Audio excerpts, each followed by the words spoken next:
हम सभी सत्संग तो जाते हैं और ऐसा होता कई तो रोज जाते हैं, कई सुबह शाम जाते हैं, कई तो सप्ताह में जाते हैं, सेवा भी करते हैं और जब हमें ज़रूरत होती है तब सिमरन करते हैं। वैसे तो खाते पीते उठत बैठत सिमरन का तो हम सभी की आदत सी पड़ गई है।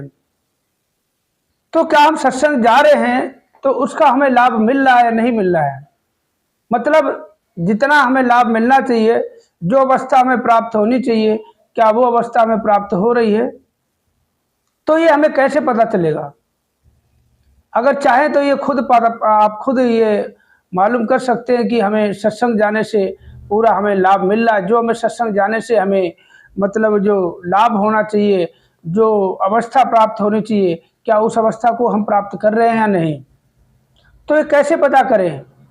हम अपने आप से बात करके अपने अंदर देख के खुद पता कर सकते हैं। कुछ बातें हैं, अगर ये बातें हमारे अंदर हैं तो वास्तव में हमें सत्संग जाने का 100% लाभ मिल रहा है और हमें वो जो अवस्था सद्गुरु हमें देना चाहते हैं, जिस अवस्था को हमें प्राप्त करना है और जिसके लिए हमें ब्रह्म ज्ञान दिया, जिसके लिए हमने सत्संग का मार्ग चुना है और सद्गुरु ने हमें अपने वचनों से हर रोज निहाल करते हैं। कहते हैं कि कीचड़ में संधे हुए इंसान को गंगा मैंने पवित्र कर दिया नहला के, कि सत्संग वो गंगा है, इसमें जो नहाते पापी से पापी भी पावन हो जाते हैं। तो क्या ये अवस्था हमने प्राप्त कर ली है? तो अगर ये अवस्था प्राप्त हो गई है, कुछ बातें ये हमारे अंदर अगर हैं, तो समझो हम सत्संग कर रहे हैं और सत्संग का हमें लाभ मिल रहा है, इसमें कोई संशय नहीं है। अगर ये बातें हमारे अंदर नहीं है तो समझो हमें सत्संग करने का लाभ नहीं मिल रहा। मतलब ये तो है कि हाजिरी तो लग रही है। अब आप स्कूल जा रहे हो, मास्टर पढ़ा रहा है, कुछ आपको मतलब वो बताएं, कुछ वहाँ के नियम कानून बताएं, कुछ गाइडलाइंस बताएं, कुछ शर्तें बताइए। इन शर्तों को फॉलो नहीं कर रहे हो, आप जाके हाजिरी लगा देते हो तो वो भी आपकी अटेंडेंस लग जाएगी, उससे आपको फायदा होगा, मगर वो फायदा नहीं होगा जो कि स्कूल की पढ़ाई से, स्कूल के नियम शर्तों से, आपकी पढ़ाई लिखाई से और मास्टर की जो पढ़ाए हुए सब शब्दों को अपने अंदर उतारना, लिखना, ध्यान करना, मनन करके और लिखना और पढ़ना, फिर याद करना, उससे जितना फायदा होगा हाजिरी से भी होगा फायदा। किया स्टूडेंट स्कूल आता है, हाजिरी लगाता है और पूरे टाइम तक रहता है, फिर जाता है, इससे लाभ है। ये नहीं कि आप स्कूल नहीं गए, ये नहीं कि आप सत्संग नहीं गए, तो ये हाजिरी लगाने वाली बात हो गई। तो जो अवस्था प्राप्त करने के लिए सद्गुरु हमें समझाते हैं, हमें बताते हैं, हमें मार्गदर्शन करते हैं, क्या उस मार्ग पे हम चल पा रहे हैं? तो कुछ बातें हैं, सभी को बताएंगे, वीडियो पूरा देखें, बड़े ध्यान से देखने वाली बात है। अगर ये बातें बहुत ही कहते हैं बिरले होते हैं जो सत्संग के मार्ग पे चलते हैं, मतलब पूरी तरह से चलते हैं। और कुछ संत महात्मा, हम ही अपनी बात कर ले, कभी कुछ हो जाता, डामाडोल हो जाता मन, तो ये क्या है? तो हाजिरी वाली बात हो गई। तो फिर भी दातार कृपा करता है कि इसकी शरण में जो आ जाता है, चाहे वो जैसा भी करे, इसका हर हाल में वो देखभाल करता है सतगुरु। हर हाल में उसकी परेशानी, दिक्कत, परेशानी जो भी है, सब अपने आप यूँ करता चला जाता है, काम अपने आप बनते चले जाते हैं। तो बताते कौन कौन सी बातें हमारे अंदर अगर हैं। तो पहली बात तो ये है कि अब देखो, आप देखना मेरी नज़रों में कि मैं ये देखूंगा, क्योंकि हमने कहीं किसी कॉलम में हमें 4-5 बातें हमें पढ़ने को मिली और उसमें बड़े अच्छे शब्द लगे कि अगर आप सत्संगी हो तो ये 5 बातों का खास ध्यान रखना, नहीं तो आपका सत्संग करना हो सकता है। ये किसी कॉलम में हमें मिला था, तो वो मैंने ये सारे जो 4-5 वाक्य थे, शब्द थे, मैंने उतार लिए। तो पहला, आपको किसी की बुराई हमने नहीं करनी। लाख बुरा इंसान हो, लाख बुरा हो, मगर हमें किसी दूसरे के सामने उस इंसान की बुराई नहीं करनी। उसने हमारे साथ भी बुरा कर दिया है, उसने हमारे साथ भी बुरा कर दिया, मगर हमें उसकी बुराई किसी और के सामने नहीं करनी। बहुत अच्छा है वो भाई, तुम बहुत अच्छे, जो कर लिया बस, कहते नहीं कि रात गई बात गई, वो समय बीत गया, समझो उसने जो किया भूल जाओ। दूसरा है नफरत। कैसा भी इंसान हो, कभी नफरत नहीं करनी, उसके साथ हमेशा अच्छा व्यवहार करना।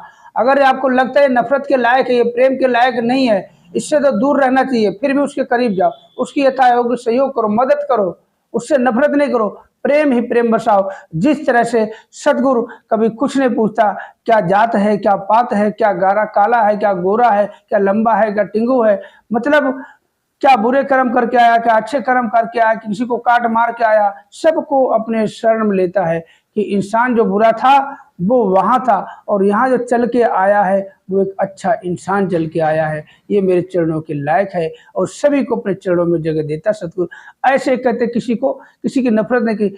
और किसी की चुगली, तीसरे नंबर में चुगली किसी की नहीं करनी। चुगली चुगली करने से क्या होता है कि जितनी हम चुगली करेंगे, इधर की उधर उधर की उधर करें। चुगली का मतलब होता इधर की उधर और इधर की उधर करना, इसकी सुन के उसको बताओ, उसकी सुन को, मतलब दोनों को वही देख रहे जो कुत्ते पिल्ले होते हैं, एक तरफ इसको पकड़ा एक तरफ इसको पकड़ा, थोड़ा थोड़ा ऐसे लड़ाया, दोनों लड़ने लगे और बीच में जाकर मजे लिए, ये चुगली होती है। तो चुगली से बचो, क्योंकि हम खुद चुगलखोर बन जाएंगे और हमसे सब दूर भागेंगे।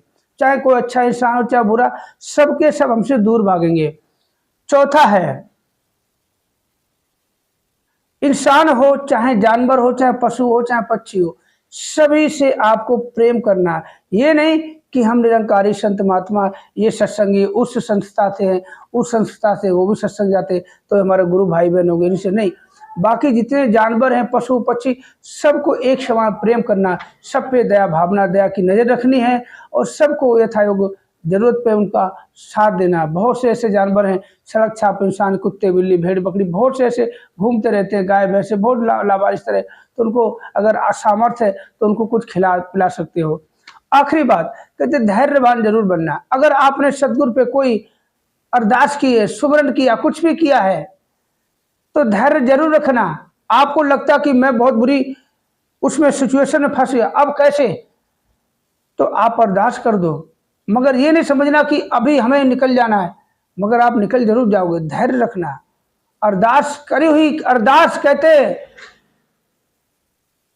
बात जुबान से और तीर कमान से, और बात जुबान से एक बार निकल गई वापस नहीं आती। इसी तरह अगर आपके मुख से एक बार अरदास भरे कोई शब्द निकल गया सतगुरु के लिए, परमात्मा के लिए, निरंकार के लिए, तो वो 100% नहीं 1000% सच का मतलब पूरा होगा ही होगा।